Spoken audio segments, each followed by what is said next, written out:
बिस्मिल्लाहिर्रहमानिर्रहीम। अस्सलामु अलैकुम। अंजुमन फ़रोग़ उर्दू के इस यूट्यूब चैनल में आपका पुरजोश खैर मक़दम है। आज हम एक झारखंड की अहम शख्सियत डॉक्टर सरवर साजिद से मुलाकात करने आए हैं और वो कांके इलाके में रहते हैं। उन्होंने 1996 ईस्वी में मुलाजमत हासिल की रांची यूनिवर्सिटी में। उसके बाद अभी 24 साल मुलाजमत करने के बाद वो अलीगढ़ मुस्लिम यूनिवर्सिटी एसोसिएट प्रोफेसर होकर चले गए हैं। ये हमारी बदकिस्मती है, हमारी झारखंड की, हमारे रांची यूनिवर्सिटी के तलबा की बदकिस्मती है कि ऐसे जीनियस लोग हम रांची शहर छोड़कर दूसरे यूनिवर्सिटीज़ में जा रहे हैं। फ़िलहाल क्या किया जाए, इसके लिए कुछ नहीं कर सकते हैं। डॉक्टर साहब CGL के हवाले से डॉक्टर साहब की 2 किताबें बहुत अहम हैं। देखिए, ये झारखंड की उर्दू किताबों के इशारिया जिल्द अव्वल और जिल्दोम, ये जो आपके निसाब में शामिल है झारखंड में उर्दू, इसमें इन दोनों किताबों से आप काफ़ी हद तक मदद ले सकते हैं। और इसमें तमाम किताबें, बल्कि बेशतर किताबें आज से 2 साल पहले जो शाये हुई हैं, तमाम किताबों का इसमें दर्ज है, कब शाये हुई है और उस किताब में क्या क्या चीज़ें हैं। लिहाजा आपको इन किताबों से इस्तिफ़ादा ज़रूर करना चाहिए, क्योंकि झारखंड में उर्दू का मौजूद CGL के हवाले से इतना वसी है कि सवालात वो कहीं से भी कायम कर सकता है एग्ज़ामिनर। लिहाजा आपसे गुजारिश है कि ये इन किताबों को एक बार ज़रूर देखें और इसको 50% में आप लोग हासिल कर सकते हैं। और किरण बुक डिपो है, ताज बुक डिपो है, डॉक्टर सरवर साजिद के दौलत कदे पे कर सकते हैं आप लोग। हाँ, और खुद मुझसे भी रब्ता कर सकते हैं, अगर होगा तो हम करेंगे। तो आज हम डॉक्टर सरवर साजिद से बात करेंगे झारखंड में उर्दू के हवाले से और झारखंड की कबायली और इलाकाई जो बोलियाँ हैं उनका जो उर्दू पर असर हुआ है उसके हवाले से। तो आइए हम बात करते हैं डॉक्टर सरवर साजिद। डॉक्टर साहब, आपका अंजुमन फ़रोग़ उर्दू के इस यूट्यूब चैनल में आपका पुरजोश इस्तक़बाल है। बहुत शुक्रिया आपका। आप बहुत अच्छा काम ये कर रहे हैं। एक तरह से झारखंड उर्दू अदब की तारीख के साथ साथ झारखंड की तारीख को जो आप समझने की कोशिश कर रहे हैं या तामीर नौ की जो कोशिश कर रहे हैं अपने वीडियो से, वो जाहिर है कि हम लोग सब देख रहे हैं और ये काबिल तहसीन कदम है आपका। जी सर, ये वीडियो असल में JCC CGL का जो निसाब आया है उसमें 2 मौज़ूआत बहुत अहम हैं। पहला है झारखंड में उर्दू और दूसरा है झारखंड के इलाकाई बोलियों का उर्दू पर असर और उर्दू की बोलियों का दूसरे पर असर। इस पर हम बात करेंगे। लेकिन उसके अलावा आपकी शख्सियत, आपके जो शायराना खसूसियात हैं उन पर भी बात करेंगे। शेरी मजमूआ जो आपका आया है उस पर भी हम लोग बात करेंगे। तो सबसे पहले हम डॉक्टर साहब बात करते हैं कि आपने किन माहौल में आपने आते हैं।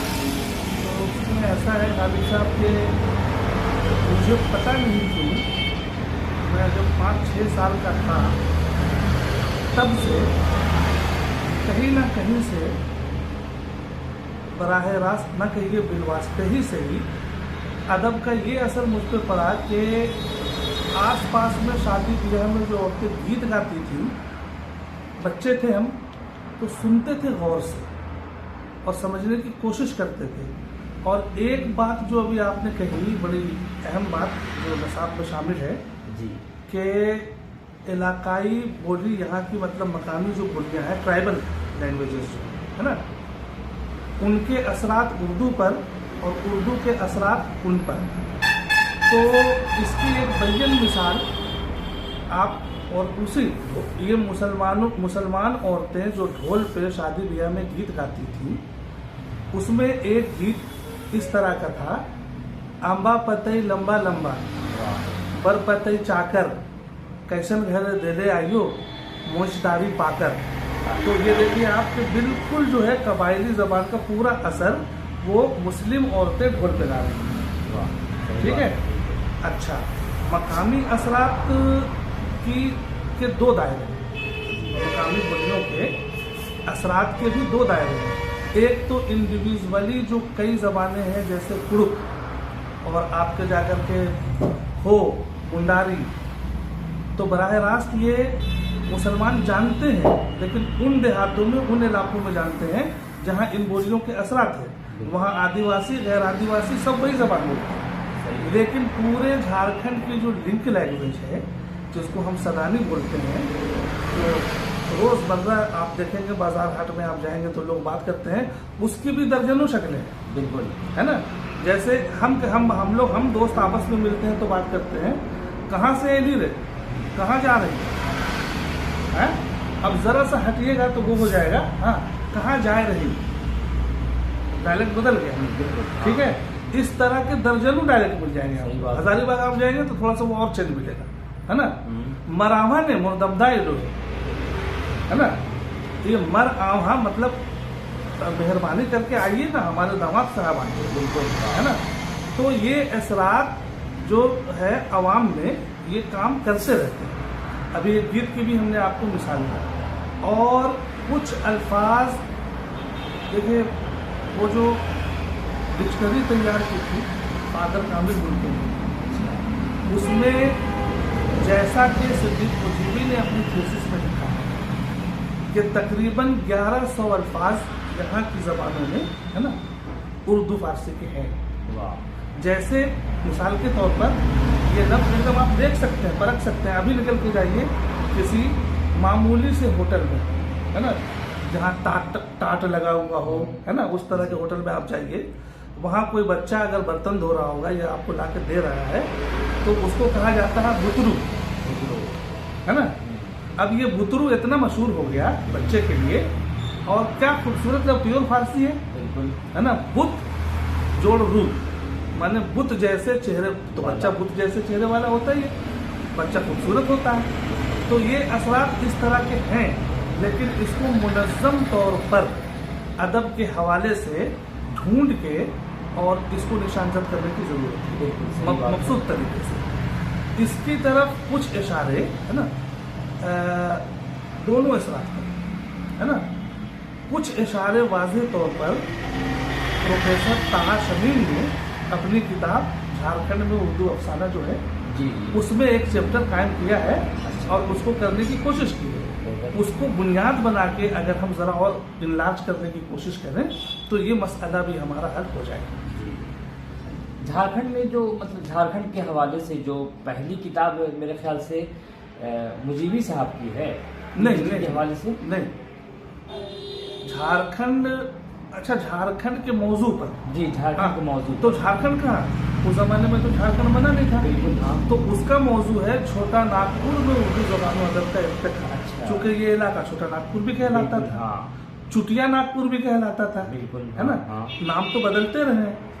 और तो इस मौजू पर अगर तहकीकी काम किसी ने सबसे पहले किया तो वो उस्ताद मोहतरम सिद्दीक मुजीबी साहब ने किया। अब ये इत्तेफाक है या बदनसीबी हम लोगों की कि वो किताब अभी तक शाया नहीं हो सकी। होनी चाहिए, लेकिन हाँ होनी चाहिए।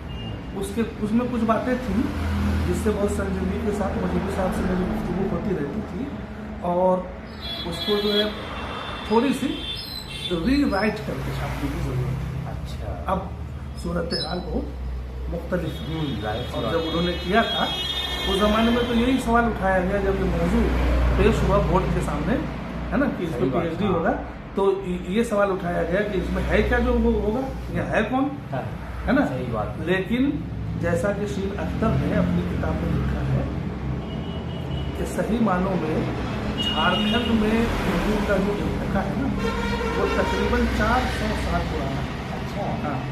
उन्होंने ये, चूँकि गैर मुनकसिम बिहार था, है ना, एक बात तो ये भी कही जाती है, सच झूठ जो भी हो, है ना, तहकीक तलब है कि बेदिल जिसको गालिब अपना आइडियल मानता है ना, उसकी पैदाइश जो है झारखंड में हुई। एक ख्याल है, उनके पैदाइश के बारे में इतने नज़रिए हैं कि अभी वो तहकीक तलब है ना।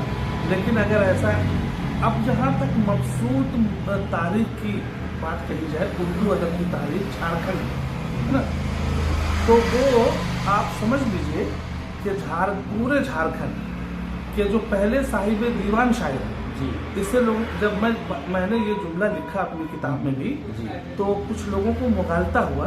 अच्छा। हमने लिखा कि वो पहले साहिब दीवान शायर है पूरे झारखंड, है ना। लोगों ने ये समझा कि वो पहले साहिब तसनीफ शायर है। अच्छा। है ना, दीवान उनका आज तक छपा नहीं है, नहीं। और अल्लाह का शुक्र है, ये इत्तफाक कहिए, वो है गनी राजवी, है ना। अच्छा, गनी राजवी बुनियादी तौर पर गनी देहलवी दिल्ली में वो रहते थे और उनके वालिद का कुछ भाइयों से इख्तलाफ हुआ, तो गनी देहलवी को लेके उनके वालिद मिर्ज़ापुर चले गए। अच्छा। और लखनऊ में भी रहे। अच्छा। और लखनऊ में रजब अली बेग सुरूर के मदरसे में भी उन्होंने तालीम हासिल की। अच्छा जी वाह। ये थे गनी राजवी।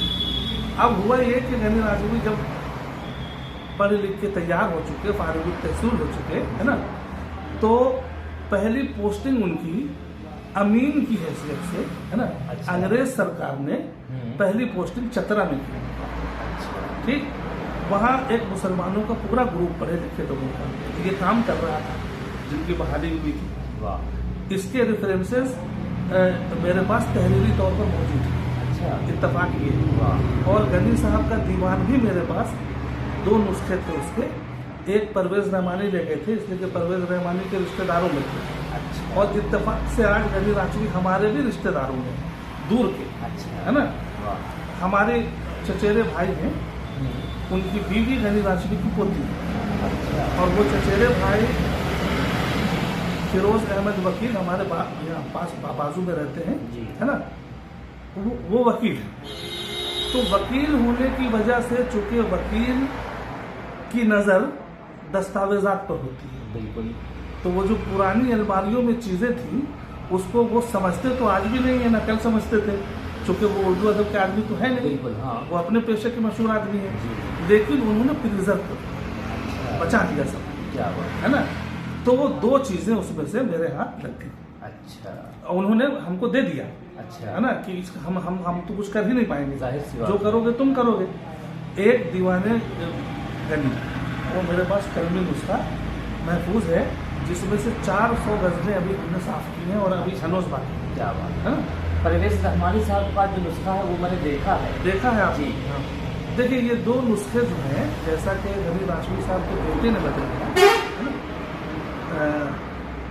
कि गनी साहब के बेटे ने बड़े वाले कागज़ की साइज उस ज़माने में जो होती थी, उनका इंतकाल, देखिए गनी राजवी साहब का इंतकाल हुआ है 1908 में। अच्छा। उसके बाद 1944 ईस्वी में इंतकाल हुआ है ना, इरशाद हुसैन बेताब साहब का। अच्छा। ये केरापी गया से आए थे। हाँ। और संत पॉल में उर्दू के टीचर थे। वाह। और इनके शागिर्दों में तौहीद रांचवी, नज़र रांचवी, असर रांचवी, शम्स जावेद, पूरी एक नस्ल की उन्होंने तरबियत की। वाह। और शोरा की एक खेप पूरी तैयार की इरशाद हुसैन बेताब ने। अच्छा। और ये इंतकाल इनका हुआ है 44 में। जी।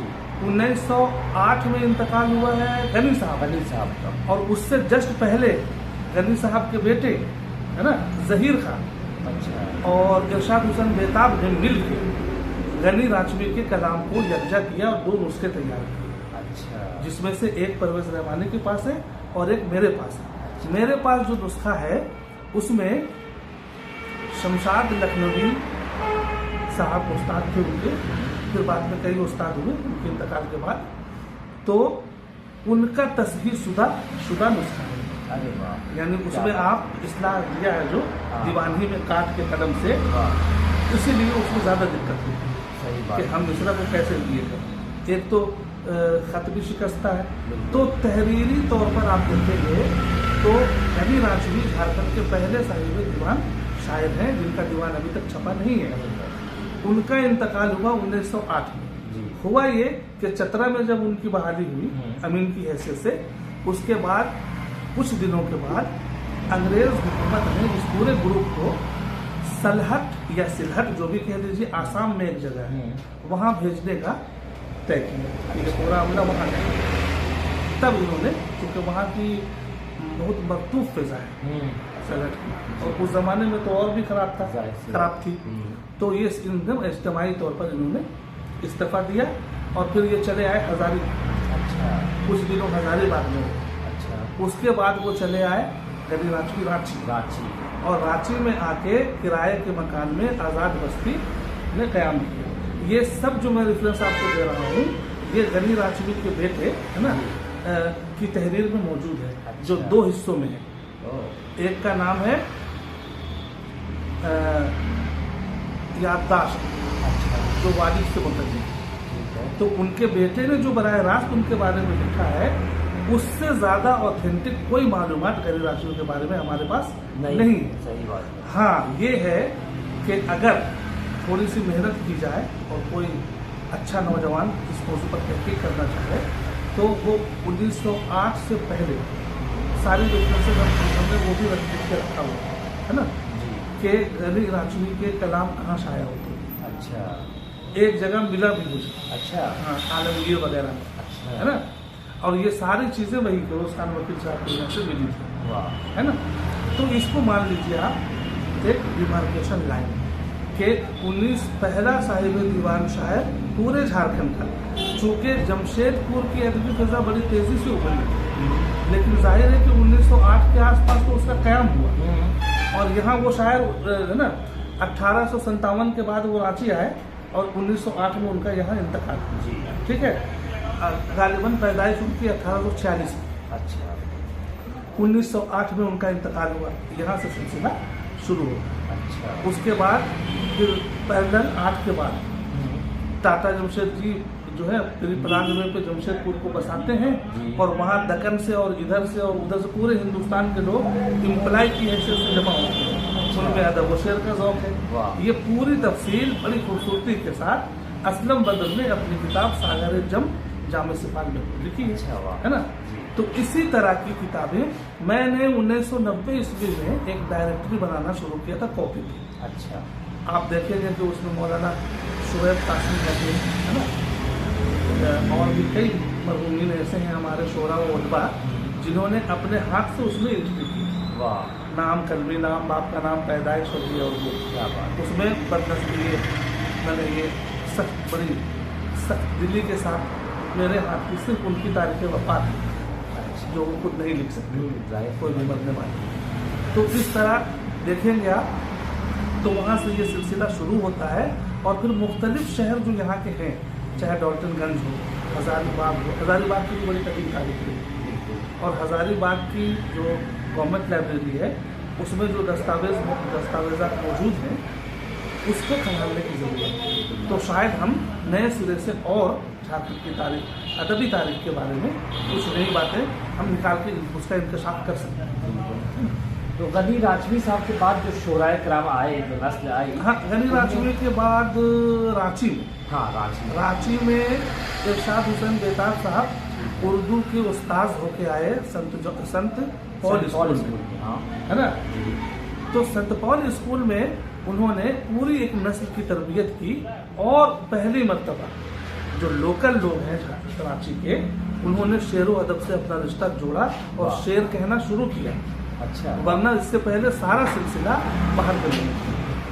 तो इरशाद हुसैन बेताब ने जो एक पूरे नस्ल की तरबियत की, बिल्कुल, और नतीजे के तौर पर तौहीद राजवी, असर राजवी, नज़र राजवी, शम्स जावेद और भी बहुत से लोग, है ना, वो उभर के सामने आए। अच्छा, और फिर उसके बाद जब धीरे धीरे ये सिलसिला 1936 ईस्वी तक पहुंचता है, तो एक उससे पहले 1936 ईस्वी से पहले मेरा ख्याल है 1925 से 30 के दरमियान, अच्छा, रांची में एक नई गैलेक्सी अदब की वजूद में आ चुकी। अच्छा, और ये इत्तेफाक है कि हैरत होगी आपको ये जान के शकीलुर रहमान ने अपनी तालीम का सिलसिला यहीं से शुरू किया। अच्छा, अच्छा, और 1954 ईस्वी में शम्स जावेद बहुत शौकीन आदमी थे, अदब के शायक, खतीब, है ना, वाह, और शकीलुर रहमान साहब मिल के उन्होंने 1954 में उर्दू का पहला जरीदा यहाँ से निकाला रोशनी के नाम से, अच्छा, जिसके 2-3 शुमारे ही आए। अच्छा, लेकिन ये सिलसिला शुरू हुआ। उससे पहले जिस आदमी का यहाँ बड़ा हाथ है वो है तरक्की पसंद अख्तर बयामी, खुर्शीद अख्तर के सबसे बड़े भाई।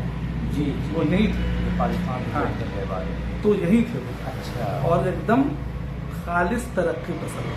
तो उस तरक्की पसंदों के दौर में जो अदब यहाँ आया उसमें सिद्दीक मुजीबी, प्रकाश शुक्री, वहाब दानिश जैसे बड़े नाम उभर के सामने आए।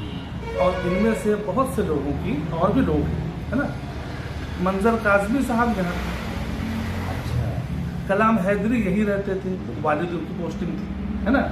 तो ये इत्तेफाक कहिए कि बड़े लोग तमाम रांची में उसके बाद भी जमा हुए। अख्तर हुरैनवी का ताल्लुक ये है कि अख्तर हुरैनवी जो है वो यहाँ आए थे इलाज के, अच्छा, है ना। टीबी से जो है ये उस रोड में जो है किटकी, है ना, वहाँ आए थे और उन्होंने वो वही लिखा अपना एक नॉवेल, हसरत तामीर। हाँ, हसरत तामीर उन्होंने वही, और उसमें पूरा बैकग्राउंड झारखंड का है बिल्कुल। और उसके उस वक्त के नक्सल मूवमेंट वगैरह सबको आप उसको देख सकते हैं। और इस सिलसिले में एक और अहम नाम है सुहैल अज़ीमाबादी, जिनको अंजुमन तरक्की उर्दू ने यहाँ डिप्यूट किया था, और वो वाहिद ज़माना है।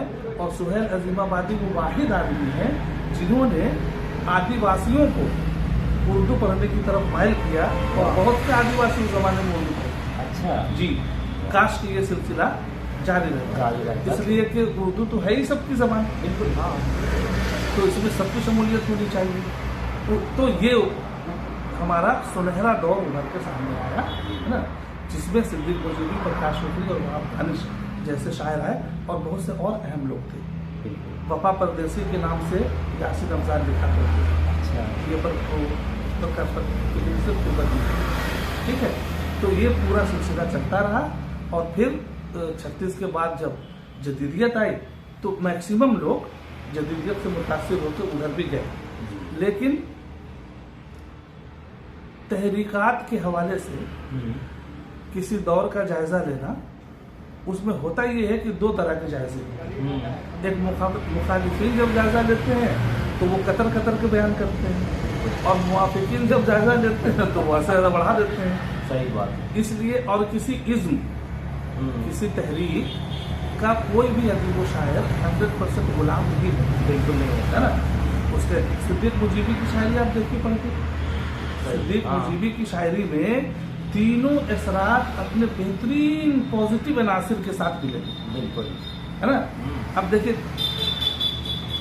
ये देखिए आपसे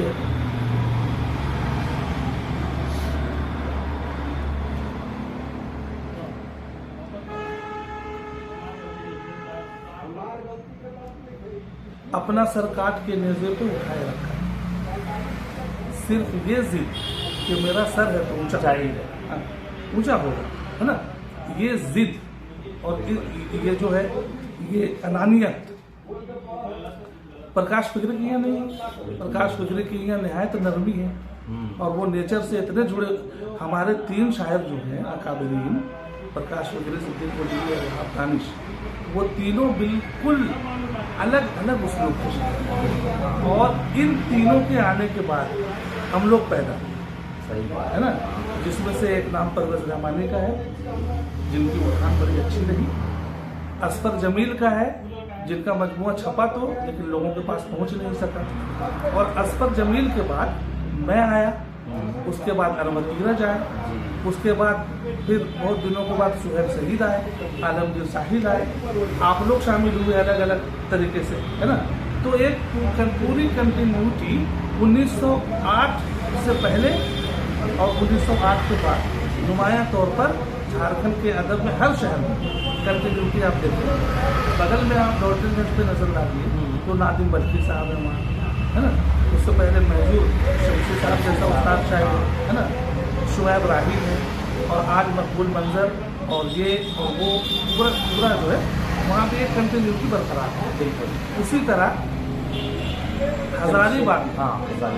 हजारीबाग में जो है वो ज़हीर गाजी पूरी के आने के बाद से, है ना, लोगों की बाज़ाब्ता तरबियत हुई और पूरा ग्रुप वजूद में आया, और मौसूफ ने के लिए तो वहाँ की भी अपनी एक अदबी तारीख है।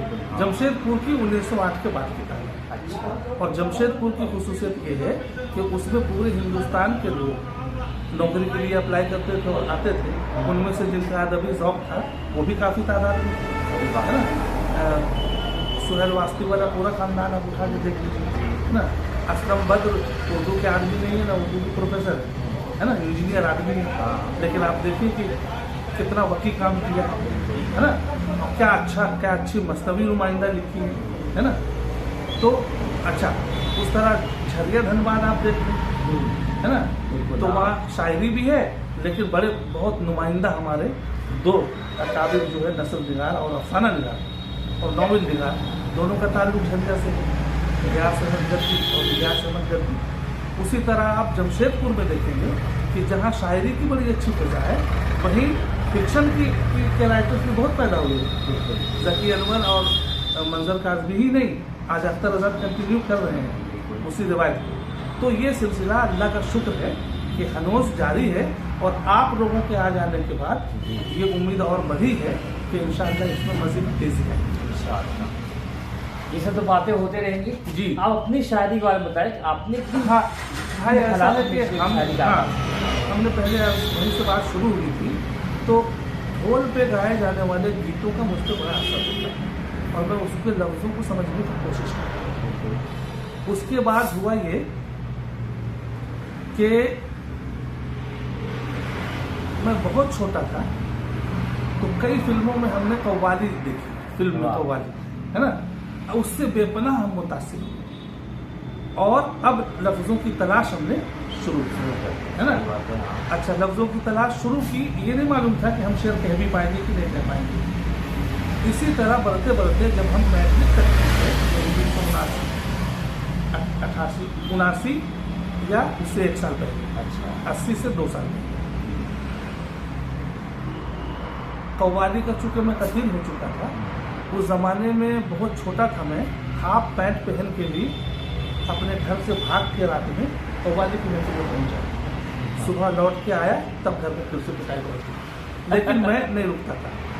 उसकी इंटर तक पहुँचते पहुँचते मेरी माँ और मेरे बाप ने हमको ये आज़ादी दे दी कि तुमको कव्वाली सुनने जाना है, तो हम लोगों को बता कर है ना। हमने उसमें क्या किया, इसमें हमने ये किया कि कव्वाली जब मैं सुनता था महफिल में बैठ के, तो हमारे पास पतली सी कॉपी होती, और रात भर दोनों कव्वालों ने जो कुछ पढ़ा, एक एक मिसरा हम लिखते थे, तो हज़ारों अशार मैट्रिक से पहले ही मुझे याद। क्या बात है। अच्छा, और नामहसूस तरीके पर गज़ल की हैत हमारे जहन में खत्म है ना। और मैं ये नहीं जानता था कि मतला की क्या तारीफ होती है, लेकिन मुझे मालूम था कि मतला क्यों हुई, वाह, है ना। मैं तारीफ नहीं कर सकता था, लेकिन इतनी बार सुना, जैसे अब एक कव्वाल गा रहा है जिगर की गज़ल, है ना, मजीद इरफान कव्वाल गा रहा है जिगर की गज़ल, तो उसने कहा कि मतला था, है ना, मेरे खूने आरज़ू को वो समझ रहे हैं पानी, उन्हें होश तक न आया मेरी लुट गई जवानी। क्या बात। फिर उन्होंने कहा कि कव्वाल ने कहा कि अब इसी गज़ल का दूसरा मतलब है ना, ये झुकी झुकी निगाहें, ये दबी दबी जवानी, तेरा हुस्न कर रहा है मेरे गम की तर्जुमानी। तो मेरी समझ में आया कि चारों में वो तर्जुमानी, काफिया भी नहीं जानता था कि ये काफिया होता है, लेकिन काफिया और रदीफ और मतला का शऊर मेरे जहन में पैदा हो गया था। तो मैंने 50-25 पैसे वाली वैशाली कॉपी में मैट्रिक तक गज़लें लिख के भर दी, है ना, और उसमें से वो अभी भी है मेरे पास। अच्छा, मैं उसको पढ़ पढ़ के लुत्फ लेता हूँ, और अगर थोड़ी सी मेहनत उस पर की जाए तो वो गज़लें दुरुस्त हो सकती है ना। इस तरह हम चले आए अदब व शेर की तरफ। कव्वाली सुनने का शौक़, फिर कव्वाली गाने का शौक़, फिर वहाँ से शेर का गैर बयारी होना, ये शेर अच्छा नहीं लग रहा है, यहाँ से खुद हमने शेर कहना शुरू किया। और 1983 ईस्वी में हमने अपनी ज़िंदगी का पहला मुशायरा सिद्दीक़ मुजीबी की सदारत में पढ़ा, कांता टोली। हाँ, उसमें जब मैं गज़ल पढ़ रहा था, मुझे मालूम ही नहीं कि गज़ल में कोई वज़न भी होता है, बहर भी होती है, मुझे नहीं मालूम, लेकिन गुनगुना के गज़लें में कहता था, तो इत्तफाक से वो गज़ल आज भी एज इट इज़ है, और मेरे शेरी मजमूए में वैसे ही छपी वो गज़ल, है ना। तो लेकिन जब अनाउंसर ने, नाजिम ने असफर जमील मुशायरे की निज़ामत कर रहे थे, और उन्होंने ही हमको मदू किया था, तो मैंने समझा कि ये मुझे सुनने को इन्होंने बुलाया, और वहाँ पुकार दिया पहला नाम मेरा शायर की हैसियत से। 2 या 3 गज़लें मेरे पास उस वक्त आई थी। जब मैं खड़ा हुआ पढ़ने के लिए, तो मेरा बायां पाँव वो इतनी तेज़ी से आगे पीछे हो रहा था, तो सिद्दीक़ मुजीबी के पीछे से मेरे पाँव पकड़ा और कहा, वाह बेटा क्या खूब मतला कहा, पर वो बंद हो गया। हाँ, और वो दिन था, और सिद्दीक़ मुजीबी के मरने का दिन, है ना। हमारी वही कुर्बत रही, वही मोहब्बत रही। सही बात, हाँ। हाँ, और बड़ा एहसान है उनका, उन्होंने बहुत अच्छे मशवरे मुझे दिए और बड़ी अच्छी रहनुमाई की और बड़ी सख्ती से तरबियत की। ऐसा ऐसा कम लोग एक एक लफ्ज़ की, एक एक लफ्ज़ की कि तुमने तल्ब क्यों कहा, ये लफ्ज़ तलब है ना। हाँ, वाह। और तुमको जब मालूम नहीं होगा कि ये तलब है तो तुम तो शेर में तलब बांधोगे, तो शेर तो बैठे बिठाए बेवजन हो जाएगा। सही बात। इस तरह की तरबियत करने वाले ऐसा किया, नसीब अल्लाह करे सबको नसीब हो, बिल्कुल, हाँ। ताकि उनका अदबी सफ़र जारी भी रहे और मयारी भी रहे। सही बात है। तो यहाँ से चलते हुए अब जाके कई किताबें मेरी यहाँ सब आप लोगों के सामने हैं। मेरी पहली किताब जो है वो 1960 ईस्वी के बाद की गज़ल का उसलूबियाती मुताला, जी। ये 1994 में आया। एमफिल का मकाला था ना। हाँ, एमफिल का मकाला था, लेकिन एमफिल में कर नहीं सका था उसका। अच्छा अच्छा। कुछ मामलात थे घर के, तो मैं आया तो यहीं उसी में उलझ के रह गया, जाके जमा नहीं कर सका। और फिर 94 वो किताब पहली बार शायद। उसके बाद हमने मुख्तसर इंतखाबात का सिलसिला शुरू, मुंतखब करने अपने अकाबिर शोरा यहाँ के पुराने उनको छापना शुरू। फिर उसके तकरीबन 15-16 किताबें तो ज़रूर होंगी मेरी, बिल्कुल, हाँ। मुरतब करदा और मुअल्लिफ की हैसियत से और मुसन्निफ की हैसियत से। अब जाके 22 में जो है वो शेरी मजमूआ मेरा आया है ना जी। दो किनारे है ना। उसमें भी टोटल कुल मिला के 88 गज़लें हैं, क्योंकि खुद भी सख्ती करनी पड़ती है इंतखाब में। जाहिर सी बात। हर चीज़ जो हमने कह दी है वो अच्छी हो, कोई ज़रूरी नहीं है ना। अच्छा, जहाँ तक मेरे शायरी का जो पस मंज़र रहा है वो दो किनारे में हमने बहुत समझ बूझ के तफसील से उसको लिख दिया जी। और मैं उन लोगों का ममनून हूँ जिन्होंने हमारी तरबियत की। बिल्कुल, हाँ। और अल्लाह से दुआ वो हूँ कि मुझे अल्लाह, मैं कर तो रहा हूँ मैं, लेकिन मुझे अल्लाह ये तौफीक अता फरमाए कि जो मेरे तालिब इल्म हैं उनकी मैं सही से तरबियत कर सकते। सही बात है।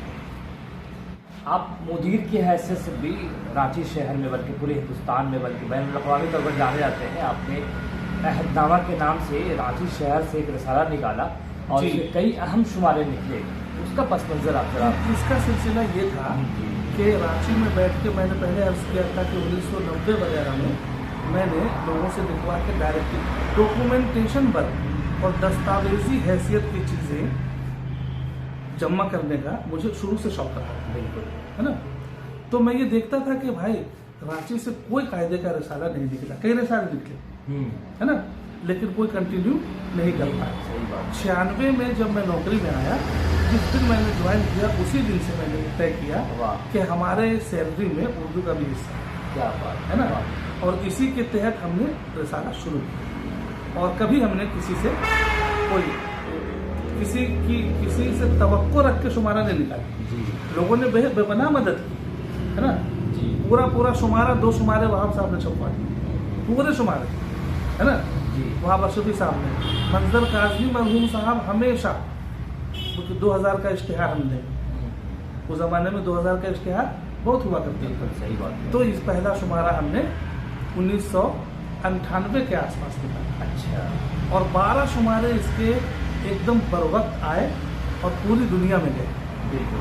आप उसको उठा के देखेंगे, रिसालों को आप उठा के देख लीजिए कि किन लोगों की चीज़ें उसमें शाया होती रही। एक तरफ हमने कोशिश उसमें की थी कि झारखंड के तमाम हम लोगों की नुमाइंदगी, और दूसरी तरफ ये कोशिश की थी कि बैनुल अक़वामी सतह पर जितने लोग हों उनसे बराह रास्त ताल्लुक़ कायम करके और उनकी चीज़ें शाया की जाए। तो मेरा ख्याल है कि उसके जो भी शुमारे जितने भी निकले हैं उससे मैं मुतमईन हूँ कि मैंने जितनी मेहनत की उससे बेहतर रिस्पॉन्स मुझे मिला लोगों से, और बड़ी मोहब्बतें दिखाई। लोग इंतज़ार रहता अहदनामा, जब अहदनामा ताख़ीर से शाया होना शुरू हुआ तो कई लोगों ने कहा कि कुछ पैसे भिजवा दें, तो हमने कहा पैसे की वजह से देर नहीं हो रही है। उसके बाद शुरू से ही रिसाले को शाया करने में और उसकी तैयारी में जिस अज़ियतनाक मराहिल से गुजरना पड़ता है उसमें हमारा बड़ा साथ दिया हमारे शागिर्द अजीज़ और खुद बहुत अच्छे शायर आपके साथ डॉक्टर आलमगीर साहिब ने, वो हमारे हर दुख दर्द में उसमें साथ रहे और बहुत बिल्कुल छोटे भाई की तरह। ये बहुत बड़ी बात है बहुत। आज के दौर में। कहाँ लोग मिलते हैं, इस कदर एतबार के लोग कहाँ मिलते हैं। फिर बाद में खुद आलमगीर साहिब ने भी रसाला निकाला, जी जमशेदपुर से रसाले निकले। जी जमशेदपुर में छपने छपाने का सिलसिला जो है वो काफ़ी पुराना है। रांची में जो अब तक की तहकीक के मुताबिक मुझे प्रिंट फॉर्म में जो पहली किताब नज़र आई वो है शोले फिरंग। अच्छा, है ना, शोले फिरंग ये अंग्रेज़ी नज़मों का उर्दू तर्जुमा है जिसे अब्बास हुसैन गज़वी साहब ने किया है। निगार होटल जहाँ पे है, तनवीर साहब तनवीर के दादा थे। हाँ, वो तनवीर वकील के दादा, हाँ, है ना, जी। तो वो अब तक वो मिला है। और हाँ, उससे पहले का एक और गुलदस्ता मिला मुझे मुशायरे का। अच्छा, ये 1944 वगैरह में ये सब मुशायरे हुए थे और 1962 या 52 वगैरह में ये छपा। जमशेदपुर में भी छपाने का सिलसिला पूरा है, लेकिन मेरा ख्याल है कि रांची से कदीम नहीं है, क्योंकि रांची बहुत कदीम शहर रहा है और शुरू से एक तरह से मरकज़ी हैसियत उसको हासिल रही है। फिर बाद में यहाँ HEC हो गया। HEC ने अदब को बहुत फ़र्क इन मानों में दिया कि जिस तरह जमशेदपुर में बाहर के लोग आके ज्वाइन किए, उस तरह HEC में भी बहुत से बाहर के लोग आके ज्वाइन किए, जिसमें मैक्सिमम लोग बिहार के थे। और बिहार के थे वो हम अब कह रहे हैं, उस वक्त तो ये भी बिहार का सही बात है ना, यूपी के भी लोग है ना। और एक माहौल बना और इन सब से मजबूरी तौर पर अदबी फिजा को ये मिला। मजमूई तौर पर हम देखें तो ये कह सकते हैं कि झारखंड की अदबी फिजा बहुत अच्छी रही है और अभी आइंदा भी बहुत तवक्कुआत हैं, बहुत है, इम्कानात हैं और अभी भी लोग कम नहीं हैं। देखिए पहले क्या होता था कि पहले आम तौर पर शेरी फिजा जो है ना शायरी की, उसी को अदब समझा जाता है। बिल्कुल, ज़ाहिर है कि ये मुकम्मल अदब नहीं है।